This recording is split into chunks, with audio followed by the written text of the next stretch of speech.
누가복음 22장 19절과 20절 말씀입니다. 또 떡을 가져 감사기도 하시고 떼어 그들에게 주시며 이르시되 이것은 너희를 위하여 주는 내 몸이라. 너희가 이를 행하여 나를 기념하라 하시고 저녁 먹은 후에 잔도 그와 같이 하여 이르시되 이 잔은 내 피로 세우는 새 언약이니 곧 너희를 위하여 붓는 것이라. 아멘. 지난 시간에 우리는 소요리 문답 91문부터 95문까지를 통해서 개신교의 성례 두 가지 중에서 첫 번째 성례인 세례에 대해서 살펴봤습니다. 세례가 뭐냐? 세례는 내가 예수 그리스도를 믿는 사람입니다 라는 것을 공개적으로 선언하는 것, 그것이 세례라고 그랬습니다. 그리고 세례는 내가 그리스도와 함께 죽었다가 그리스도와 함께 다시 살았다. 그래서 이제는 옛사람이 아니라 새 사람의 모습으로 살아가겠다라는 다짐, 그리고 그것이 세례를 받은 신자들이 가져야 할 태도다. 그런 말씀을 드렸습니다. 오늘은 두 번째 성례인 성찬에 대해서 살펴보겠습니다. 소요리 문답 96문과 97문이 이 성찬에 대해서 말씀하고 있는데요. 제가 읽겠습니다. 제96문, 주님의 성찬이 무엇입니까? 주님의 성찬은 곧 성례인데 그리스도가 정하신 대로 떡과 포도주를 주고 받음으로 그의 죽음을 나타내 보입니다. 이 성례를 합당하게 받는 자들은 육체와 정욕을 따라하지 않습니다. 대신에 오직 믿음으로 받으면 그가 주시는 모든 유익과 함께 그의 몸과 피에 참여하여 신령한 양식을 먹고 은혜 속에서 장성하게 됩니다. 96문은 주님의 성찬이 뭐냐라는 것에 대해서 우리가 알 수 있도록 설명해 주고 있는데, 제 눈에 가장 처음 띄는 것은 그리스도가 정하신 대로라는 표현입니다. 그리스도가 정하셨다. 그러니까 카톨릭에는 7가지 성례, 7성례를 얘기하고 있는데 개신교에서는 성경에 나와 있는 성례, 예수님께서 직접 정하신, 만드신 성례 두 가지만 지키고 있어요. 그래서 너희는 가서 모든 족속으로 제자를 삼아 하나님과 성자와 성령의 이름으로 세례를 주라, 그렇게 말씀하셔서 예수님께서, 그래서 세례라는 성례를 지키고 있는 것이고, 예수님께서 잡히시기 전날 밤 너희는 이렇게 나를 기념하라 말씀하셨기 때문에 성찬을 개신교의 성례 중에 하나로 지키고 있는 것이죠. 우리 다시 한번 오늘 본문을 보면 이제 이렇게 되어 있습니다. 누가복음 22장 19절과 20절 보면 19절에 그런 말씀이 나와죠. 이것은 너희를 위하여 주는 내 몸이다. 떡을 이렇게 떼셔서 제자들에게 주시면서 이것이 내 몸이다. 받아 먹으라. 그리고 너희가 이를 행하여 나를 기념하라. 이렇게 말씀하셨고요. 20절에 보면 이 잔은 내 피로 세우는 새 언약인데 곧 너희를 위하여 붓는 것이라. 이 말씀은 내가 나의 피를 너희에게 부어주는 것이다. 이렇게 말씀하는 것이죠. 뭐 이 많은 말들을 할 수 있겠지만 여기서 우리가 추릴 수 있는 것은 성찬식 때 우리가 먹는 떡, 빵, 이것은 예수님의 몸을 상징하는 것이고, 성찬식에 우리가 먹는 포도 음료, 나중에 제가 좀 자세하게 포도 음료에 대해서 얘기하겠지만 이것은 예수님의 피를 상징한다라고 우리가 잘 알고 있지요. 그래서 이것을 너희가 모였을 때 이것을 행해서, 즉 떡과 포도주를 마심으로, 원문대로 하면 빵과 포도주를 마심으로 나를 기념하라, 그렇게 명하셨어요. 그래서 아주 초대교회 때부터 지금까지 어떤 교회에서도 이 성찬을 행하지 않는 교회는 없습니다. 사도 바울도 전도를 하자마자 예수를 믿으면 세례를 주고 세례를 받은 사람들에게 주의 성찬을 이렇게 가르쳐주고 성찬을 시행했죠. 공관복음에도 공통적으로 다 나와 있는 아주 중요한 예식입니다. 그래서 각자 교회마다 뭐 카톨릭, 개신교 중에서도 또 분파들이 굉장히 많잖아요. 그런 교회들마다 성찬에 대한 의미도 좀 다르고 형식도 좀 다르고 실행하는 형태도 좀 다르지만 어쨌든 다 실행하고 있다. 그래서 성찬은 우리 개신교에서는 특히 제가 이제 나고 자란 이 장로교회에서는 그렇게 자주 하지 않죠. 1년에 2번 내지는 3번 정도 하죠. 카톨릭 교회는 매주 하죠. 매주뿐만 아니라 수시로 합니다. 개인적으로도 하고, 개인적으로 한다는 이야기는 개인적으로 막 할 수 있다는 게 아니라 개인적으로 사제를 찾아가서 이렇게 영성체를 할 수 있죠. 제가 알기로 그렇습니다. 혹시 이 설교를 영상으로 들으시는 분들 중에서 천주교의 배경이 있는 분들은 제가 혹시 잘못 이야기하면 용서하십시오. 제가 잘 모르고 하는 것이니. 제가 알기로는 그렇습니다.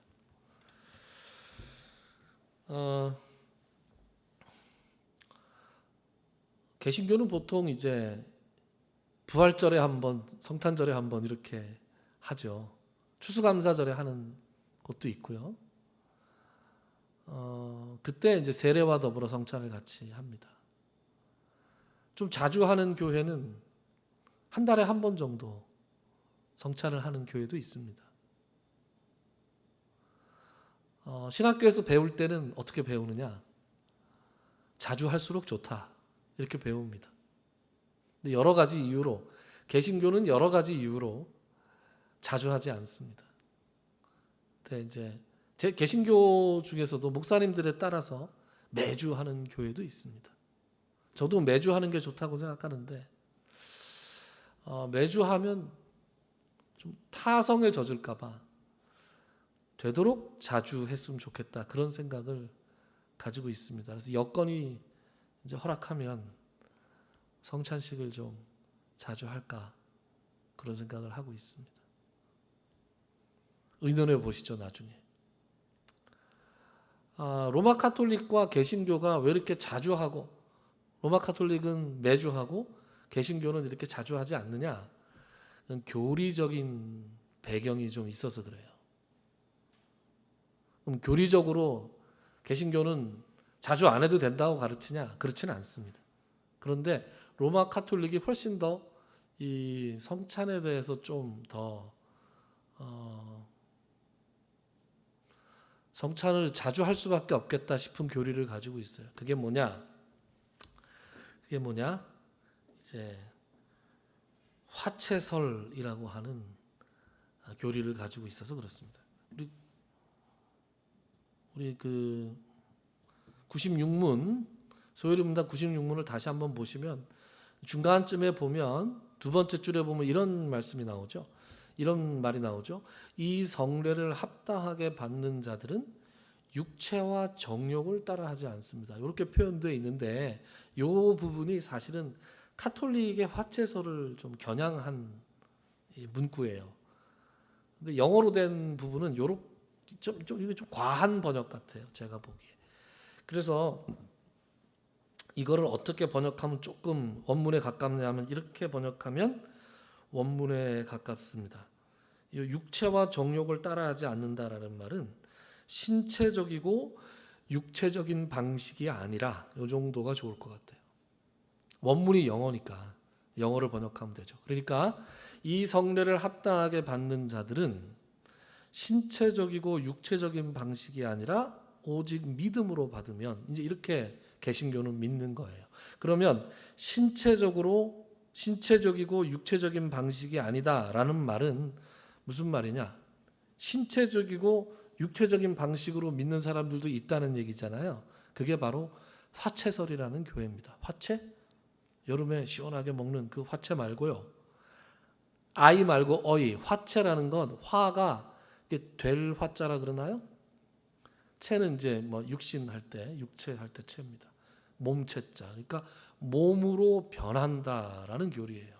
그러니까 카톨릭은 지금도 어떻게 믿고 있냐면 이 빵과 포도주를 사제가 축성을 하면 그 순간 그 빵과 포도주가 실제 예수 그리스도의 몸으로 변한다. 이렇게 믿고 있어요. 그것이 화채설이에요. 또 여러분 동의가 되세요? 동의를 하고 말고의 문제가 아니라 믿음의 문제이기 때문에 논쟁을 하고 싶지는 않습니다. 뭐 제가 논쟁을 하면 당연히 개신교 교리가 맞다 이렇게 논쟁을 하겠죠. 그런데 이 양 진영이 뭐 아주 오랫동안 논쟁을 해왔고 아직도 해결이 안 됐는데 논쟁하는 것이 무슨 의미가 있겠습니까? 그냥 카톨릭은 화채설을 믿고 있다.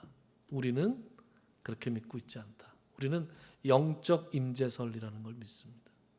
실제로 예수 그리스도의 몸과 피로 변하는 것은 아니지만 성찬하는 과정에서 예수 그리스도께서 영적으로 그러나 허구가 아니라 실제로 임재하신다.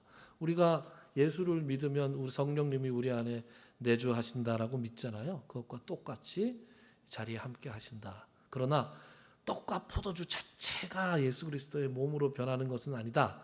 이렇게 생각을 해요. 그런데 이제 이 차이점을 얘기하려는 것이 아니라 이제 천주교는 그러다 보니 그것이 실제 예수 그리스도의 몸과 예수 그리스도의 피예요. 그러니까 이게 이제 좀 다르죠, 느낌이. 그렇지 않겠습니까? 그래서 일단 매주 미사마다 성체를 받아 먹는 행위를 영성체라고 하죠. 이 영이라는 말이 영접하다 할 때 그 영이에요. 그러니까 성체를 받는다라는 뜻이죠. 그래서 제가 뭐 이게 여기서부터 제가 하는 말은 혹시 제가 잘못 얘기하면 용서하시라 이렇게 얘기하는 거예요. 1시간 전에는 아무것도 못 먹게 합니다. 1시간 전에는 영성체를 하기 전에 1시간에는 뭘 먹지 마라. 그리고 여러분 이 빵을 주다가 이렇게 부스러기가 떨어지면 어떻게 돼요? 예수님의 몸이 떨어지면 안 되잖아요. 그러니까 옛날에는 이 손에서 손으로 안 주고 손에서 입으로 이렇게 직접 이렇게 넣어줬습니다. 전병처럼 만드는 이유가 이렇게 부스러기가 생기지 않게 하기 위해서라는 말도 들은 적이 있는데 아니면 용서하십시오. 그래서 손에서 손으로 건네주는 것을 금하다가 요즘은 다시 손에서 손으로 주는 것으로 바꿨다 그래요. 카톨릭 교회는 교회가 정하면 전부 다 따라야 되니까. 그런데 아직도 못된 마음을 가지고 입으로만 받아 먹어야 된다라고 주장하는 일부 사람들도 있다고 그러더라고요. 제가 카톨릭 신문을 보니까 이 말씀을 준비하면서 카톨릭 자료들을 좀 찾아보니까 그러더라고요. 근데 중요한 건 뭐다? 실제 몸이라고 생각하니까 굉장히 취급하는 게 달라져요. 대하는 것이. 떨어뜨려서도 안 되고. 그래서 한때 예전에 중세 시대에는 신부들이 사제들이 떨어뜨릴까봐 주지도 않았다 그래요. 주지도 않고 사제들만 먹었대요. 그래 너희들은 먹은 걸로 해야지 이렇게 됐다는 거죠. 그러니까 남은 것은 그럼 남으면 어떻게 되냐? 남은 것은 축성을 하고 실제로 변한 예수 그리스도의 몸을 그러면 어떻게 해야 돼요? 보관을 해야 되잖아요. 아무데나 보관하면 안 되겠죠. 그래서 감실이라고 하는 이렇게 보관하는 곳에 보관을 하고 또 그 보관하는 곳이 사람들한테 잘 보이는 곳에 보관을 해서 지나가는 사람들이 또 거기에다 대고 이렇게 인사도 하고 허리를 깊이 굽혀서 절도 하고 무릎을 꿇고 기도하기도 하고 뭐 묵주기도로 하기도 하고 그런 걸로 알고 있습니다. 그걸 제가 알기로 성체조배라고 부르는 것으로 알고 있습니다. 그래서 아주 정성스럽게 보관을 하죠. 그러니까 이게 왜 그러냐? 그리스도께서 그리스도의 몸이 거기에 현존하고 계시다고 현존하고 계신다고 생각을 하니까 그렇게 하지 않을 수가 없는 거죠. 그렇지 않겠습니까? 저 같아도 그럴 것 같아요. 이제 그러다 보니 이제 이 있어서는 안 되는 이 부작용도 생겨납니다. 그 자체가 부작용이 아니라 몇 년 전에 극단적 페미니스트들이 이 성체를 훔쳐서 훼손하는 일들이 일어났어요. 성체를 모셔놨는데 혹은 어떤 식으로 훔쳤는지 모르겠지만 카톨릭을 여성 인권을 탄압하는 종교다 이렇게 생각하는 극단적인 페미니스트들이 성체를 훔쳐다가 훼손을 했어요. 아주 입에 담기 어려울 정도로 훼손을 했는데 훼손을 하고 사진을 찍어서 막 올리고 이러면서 비웃고 조롱했습니다. 그러니까 성체를 굉장히 소중하게 생각하기 때문에 그 소중하게 생각하는 것에 훼손을 하겠다 이런 못된 마음들을 먹은 것이죠. 그리고 자료를 찾다 보니까 성체를 훔쳐서 그걸 가지고 그 인신 유괴범들이 몸값을 요구하는 것처럼 그 교회 사제들에게 성체값을 요구를 하는 그런 일들도 있었다. 그래서 워낙 중요하게 생각을 하니까 그래서 이제 그 카톨릭 신문에 나온 기사를 제가 읽은 거였는데요.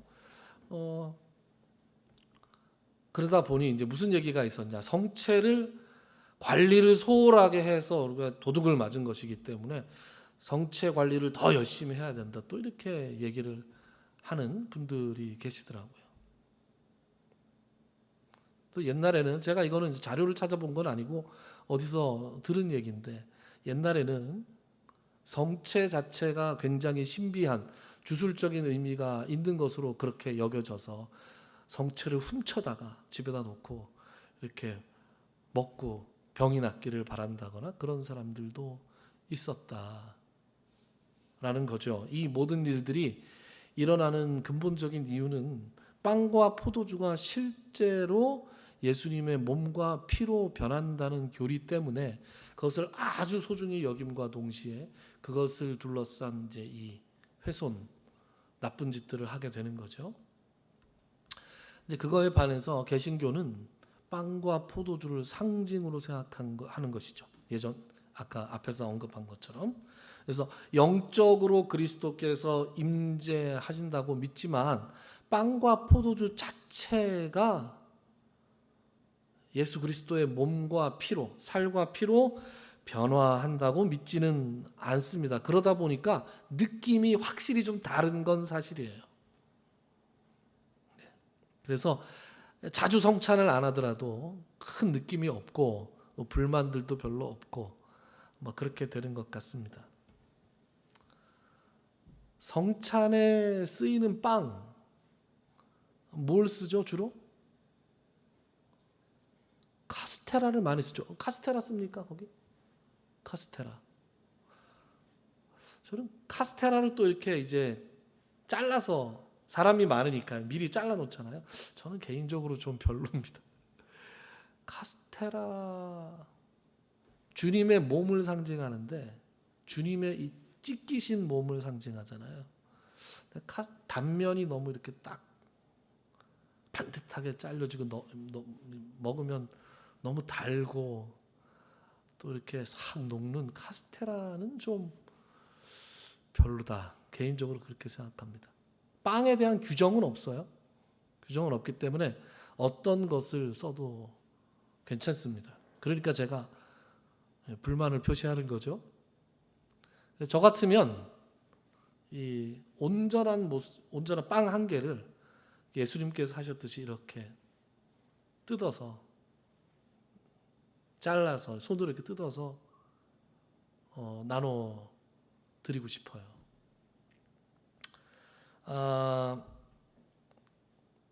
영국에 있을 때 이 교회 저 교회를 좀 많이 가봤어요. 근데 이제 영국에 있을 때 주로 제가 출석하는 교회는 성공회 교회였는데 말고 이제 한두 번 정도 장로교회에 출석한 적이 있었어요. 장로교회 목사님 설교가 너무 어려워서 못 알아듣겠어서 다시 성공회로 갔는데 영어가 너무 어렵더라고요. 그분 영어는. 그래서 어쨌든 장로교에서 갔던 한두 번밖에 안 갔는데 갔을 때 마침 성찬을 하길래 성찬에 참여한 적이 있는데 그때 그 앞에서 목사님이 큰 빵을 이렇게 손으로 탁 나눠서 이렇게 큼직큼직하게 앞에 있는 장로님들 같아요. 장로들한테 나눠주면 장로들이 다시 그걸 뜯어서 저한테 줬던 기억이 납니다. 그러니까 또 좀 느낌이 다르더라고요. 그리고 이제 성도들이 하나의 빵을 이렇게 나눠 먹는 것도 좀 의미가 있잖아요. 하나의 빵을.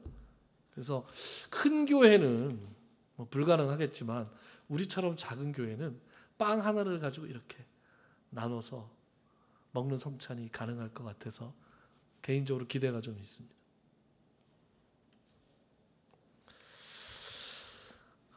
성찬에 쓰이는 음료, 포도주. 우리 대한민국의 개신교회들은 포도즙을 쓰죠. 그죠? 포도즙. 미국 교회의 영향을 받아서 한국 교회는 압도적으로 다 포도즙을 씁니다. 예수님의 공생애가 포도주로 시작해서 포도주로 끝났잖아요. 예수님께서 처음 일으키신 기적이 가나의 혼인잔치에서 물로 포도주를 만드시는 기적이었고, 예수님의 공생애의 마지막 십자가에 달리시기 직전에 예수님이 제자들한테 받아 마시라 한 게 포도주란 말이에요. 그러니까 예수님이 포도즙을 쓰셨냐? 포도주를 쓰셨죠. 포도즙이 아니라. 옛날엔 포도즙 만드는 기술도 없었다 그래요. 그러니까 우리 한국 교회는 예수님보다 더 보수적이기 때문에 포도주를 안 쓰고 포도즙을 쓰는데 알코올이 들어가면 안 된다 이렇게 생각하는 거죠.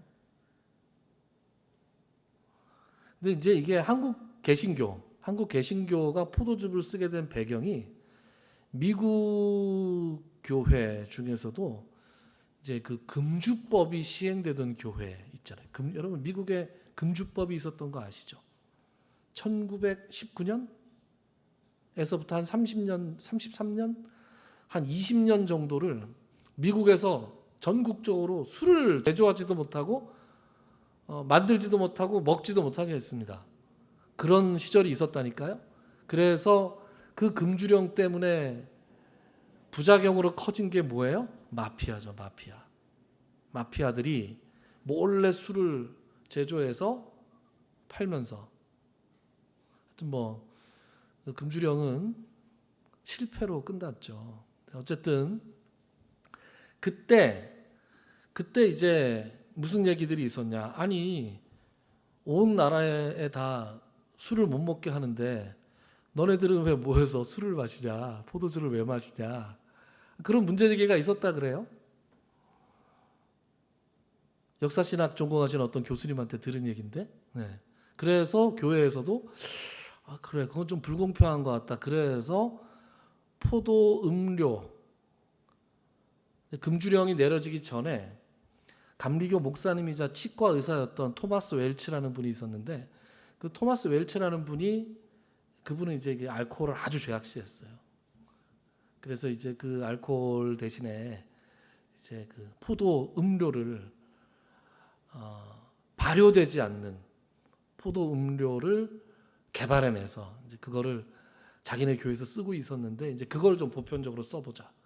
그렇게 해서 이제 미국 교회가 상당히 많은 교회가 포도즙을 쓰기 시작했고 포도 주스를 쓰기 시작했고 그 문화가 마침 그 시기에 대한민국 개신교회 전도가 막 이루어졌잖아요.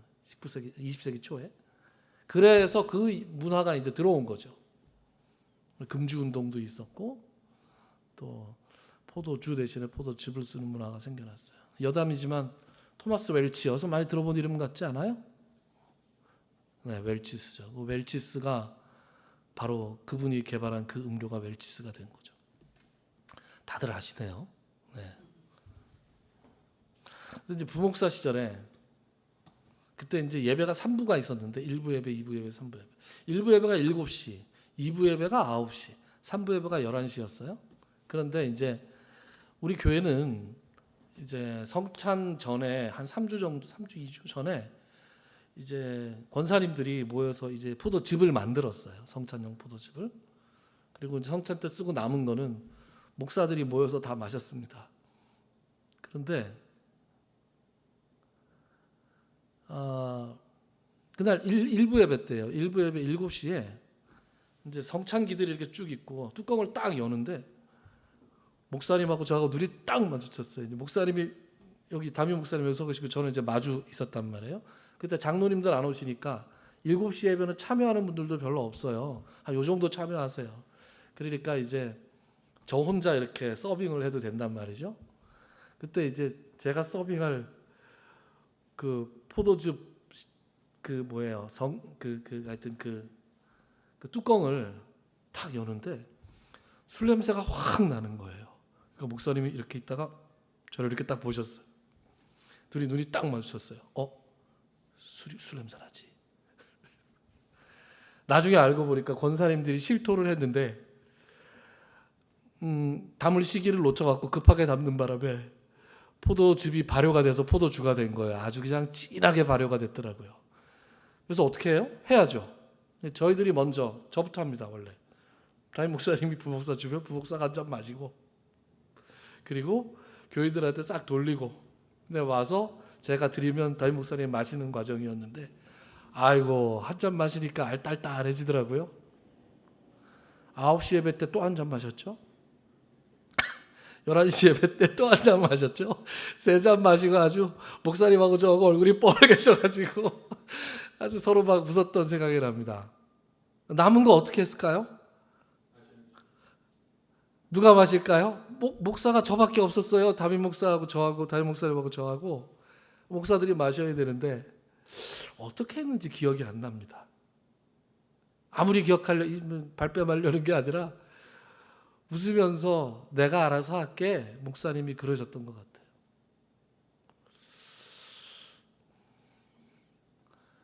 그런 해프닝도 있었습니다.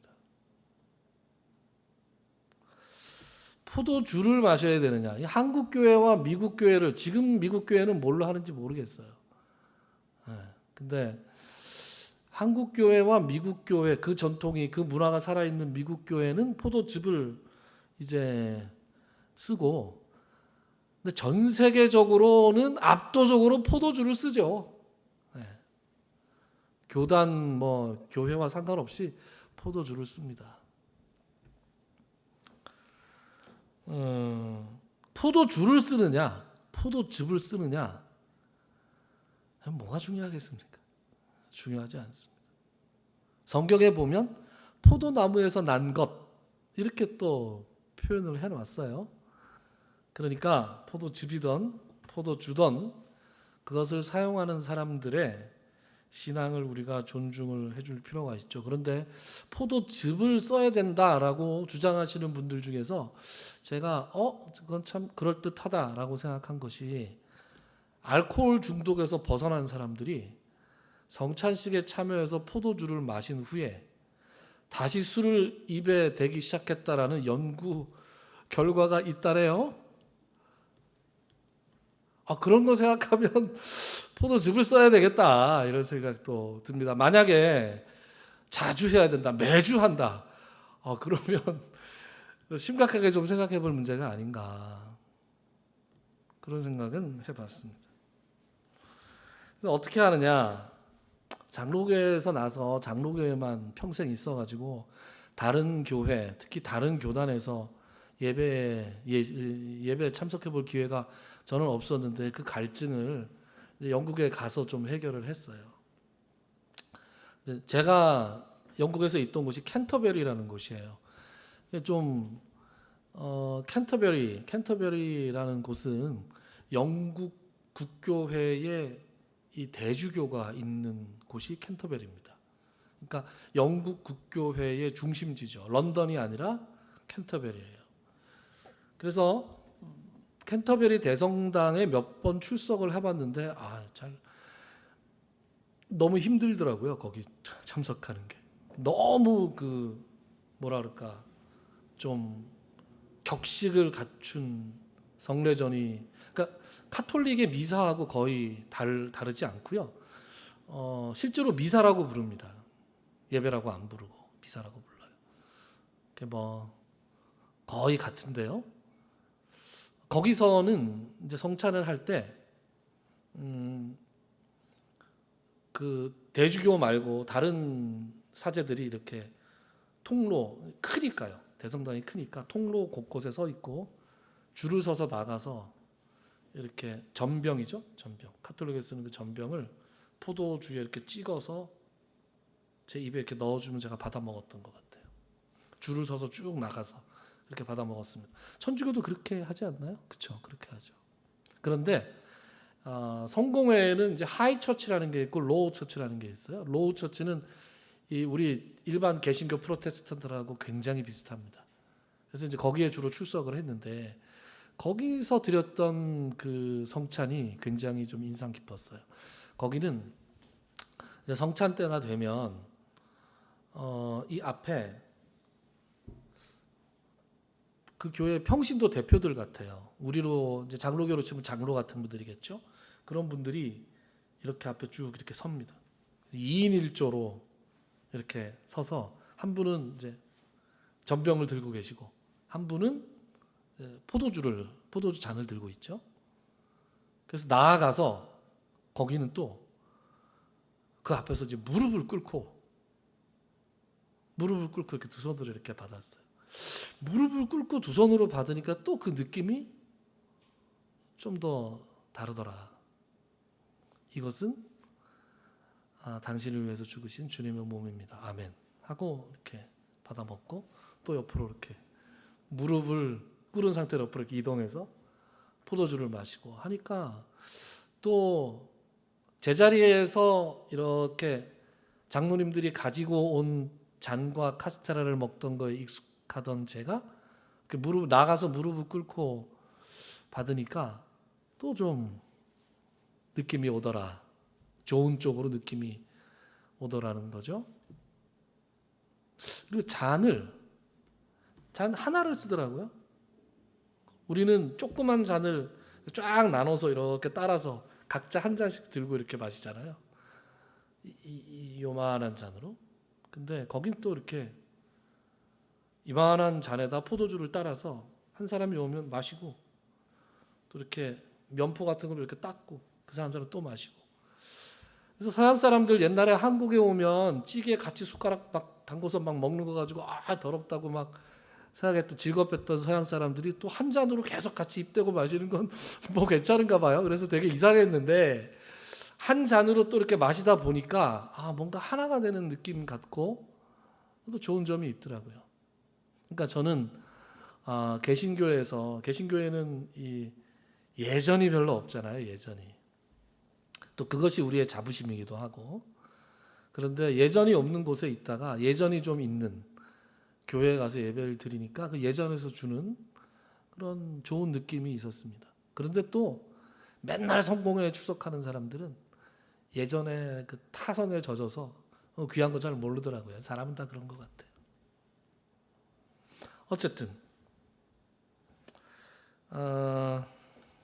그렇게 해서 좋은 느낌을 좀 받았다. 그래서 우리 교회도 앞으로 성찬식을 하게 될 텐데 성찬에 대해서 좀 다양한 고민들을 하면서 함께 논의도 해가면서 되도록이면 자주 그리고 작은 교회의 장점을 살려서 아주 의미 있는 성찬식을 해봤으면 좋겠다라는 소망을 여러분들과 나누고 싶습니다. 중요한 건 이 성찬을 주님께서 명하셨다는 거죠. 하라, 나를 기념하라.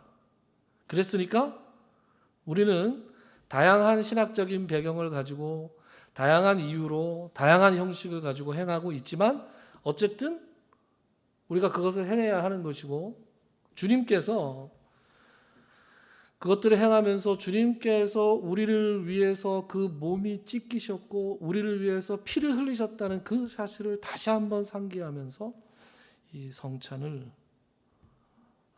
받아들여야 되는 것이죠. 성찬을 하는 사람에게 필요한 것이 뭔가? 그것이 소요리 문답 97분에 나와 있습니다. 제가 시간을 너무 많이 써서 빨리 해야 될 것 같네요. 이게 왜 나오죠? 네, 97문. 같이 한번 읽어볼까요? 시작. 주님의 성찬을 합당하게 받으려면 어떻게 해야 합니까? 주님의 성찬을 합당하게 받으려면 반드시 주님의 몸을 분별할 줄 아는 지각이 있어야 합니다. 그리고 주님을 양식으로 삼는 믿음과 회개와 사랑과 새로운 복종심이 자기에게 있는지 없는지를 살펴보아야 합니다. 혹시 부당하게 참여하여 먹고 마심으로 심판을 당할까 염려되기 때문입니다. 그러니까 여기서 우리가 눈에 띄는 게 뭐예요? 성찬을 합당하게 받으려면 주님의 몸을 분별할 줄 알아야 된다. 분별할 줄 안다는 건 뭐냐 하면 이게 뭔지 의미를 알아야 된다는 거예요.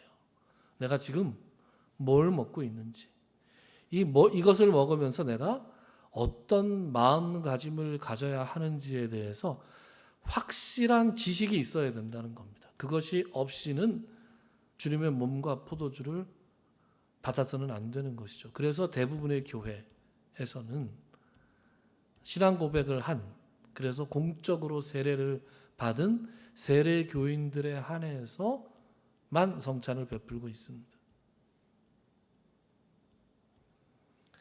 합당하지 않게 받으면 어떻게 된다? 부당하게, 맨 마지막에 보면 부당하게 참여하여 먹고 마심으로 심판을 당할까 염려된다. 이런 표현이 나오죠. 고린도전서에 보면 이런 내용이 실제로 나와요. 고린도전서 11장 27절부터 30절까지의 말씀을 보면 제가 빨리 읽겠습니다. 그러므로 누구든지 주의 떡이나 잔을 합당하지 않게 먹고 마시는 자는 주의 몸과 피에 대하여 죄를 짓는 것이니라. 사람이 자기를 살피고 그 후에야 이 떡을 먹고 이 잔을 마실지니 주의 몸을 분별하지 못하고 먹고 마시는 자는 자기의 죄를 먹고 마시는 것이니라. 그래서 28절에 사람이 자기를 살핀다라는 말은 자기가 이 떡과 포도주를 주님의 살과 피를 지금 받기에 합당한 영적인 상태인가, 하나님께 아직 고백하지 않은 너무나 명확하고 뚜렷한 죄가 있지는 않은가, 그렇게 분별해 보라는 거예요. 그리고 주님의 성찬의 의미를 다시 한번 잘 새기고, 그리고 성찬을 받으라는 거죠. 마지막에 무시무시한 말씀이 나와요. 그러므로 너희 중에 약한 자와 병든 자가 많고 잠자는 자도 적지 아니하니. 이 말씀 부드럽게 했죠. 이게 무슨 말이냐? 성찬을 잘못 받아서 너희들 중에 병에 든 사람이 있다라는 사도 바울의 말이에요. 그리고 맨 마지막에 잠자는 자도 적지 아니하니. 이거 섬찟한 말입니다. 잠잔다는 얘기는 죽었다는 얘기예요. 그러니까 성찬을 잘못 받으면 죽는 수가 있다. 있었다. 예전에 그 어떤 목사님이 설교하시면서, 오카는 목사님 같은데, 오카는 목사님이 성찬에도 설교하시면서 하나님께서 옛날에는 좀 이렇게 세게 하셨는데 요즘에는 좀 많이 세게 안 하시는 것 같다.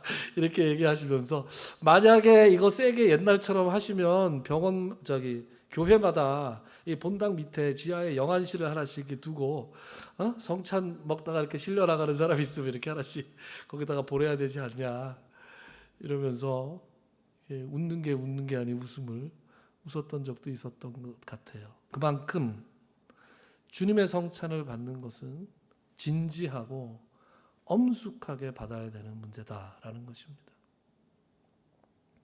우리가 흔히 성례를 보이는 말씀이다라고 얘기합니다. 시각화한 거죠. visualize. 우리의 믿음을 만인들 앞에서 공개적으로 고백하면서 물로 세례를 받는 것, 시각화한 거죠.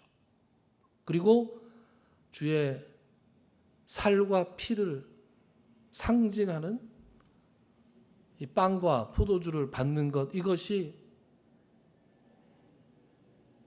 시각화되어 있는, 보이는 말씀이라고 합니다. 이 보이는 말씀을 통해서 우리가 받는 은혜도 굉장히 적지 않은 것을 여러분들 경험을 통해서 알 수 있습니다. 짧게 언급하면 엠마오로 가는 두 제자가 길에서는 부활하신 예수님을 알아보지 못하다가 자리에 앉아서 예수님이 떡을 떼시고 축사하실 때 그들의 눈이 밝아져서 그가 예수인지 알아봤다. 이런 기록이 누가복음 24장에 나오잖아요. 그러니까 우리가 듣는 말씀, 설교자를 통해서 선포되는 이 설교의 말씀, 또 여러분들이 직접 읽는 성경 말씀뿐만 아니라 시각화되어 있는 이 보이는 말씀을 통해서도 큰 은혜를 받을 수 있기 때문에 자기 자신을 돌아보고 또 엄숙하고 진지하게, 또 여기 언급된 대로 주에게 내가 새롭게 주님을 양식으로 삼는 믿음과 회개와 사랑과 또 새롭게 순종하고자 하는 그런 마음이 있는지를 살펴보아야 한다라는 것이 오늘 전하는 말씀입니다. 우리가 언젠가 같이 성찬을 하게 될 텐데 그 성찬을 통해서 우리가 주께서 주시는 그런 은혜와 또 특별한 사랑을 체험해 볼 수 있기를 주님의 이름으로 축원합니다. 기도합시다.